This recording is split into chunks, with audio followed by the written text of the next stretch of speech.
भक्त कुम्हार की कथा बहुत समय पहले की बात है। एक गांव में कुम्हार रहता था जिसका नाम था भीमा। भीमा बहुत गरीब था, लेकिन उसका हृदय श्री कृष्ण के प्रेम से सराबोर था। वह दिन भर चाक पर बर्तन बनाता और मुख से निरंतर राधे कृष्ण का जाप करता रहता था।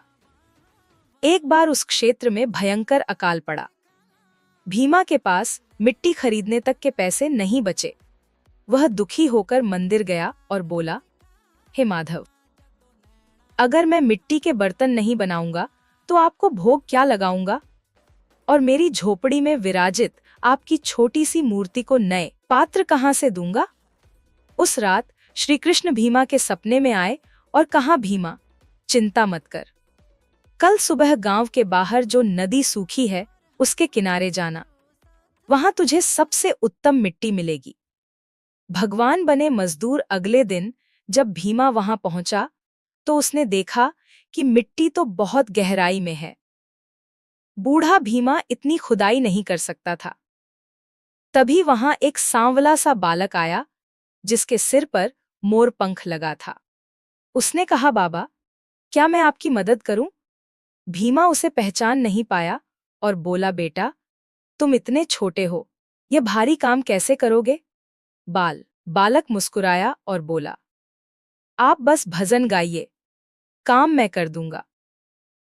पूरा दिन वह बालक गहरी खुदाई करता रहा, मिट्टी बाहर निकालता रहा और उसे टोकरियों में भरकर भीमा की झोपड़ी तक पहुंचाता रहा। भीमा भाव विभोर होकर कृष्ण भजन गाता रहा। शाम होते होते बालक जाने लगा।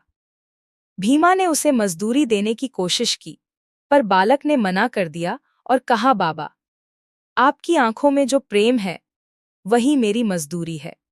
अगले दिन जब भीमा ने उस मिट्टी को छुआ तो वह सामान्य मिट्टी नहीं थी, वह कस्तूरी जैसी सुगंध दे रही थी।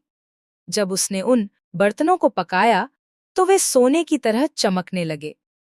तभी भीमा को ध्यान आया कि उस बालक के पैरों के निशान मिट्टी पर नहीं बन रहे थे और वह मिट्टी ढोने के बाद भी बिल्कुल साफ सुथरा था।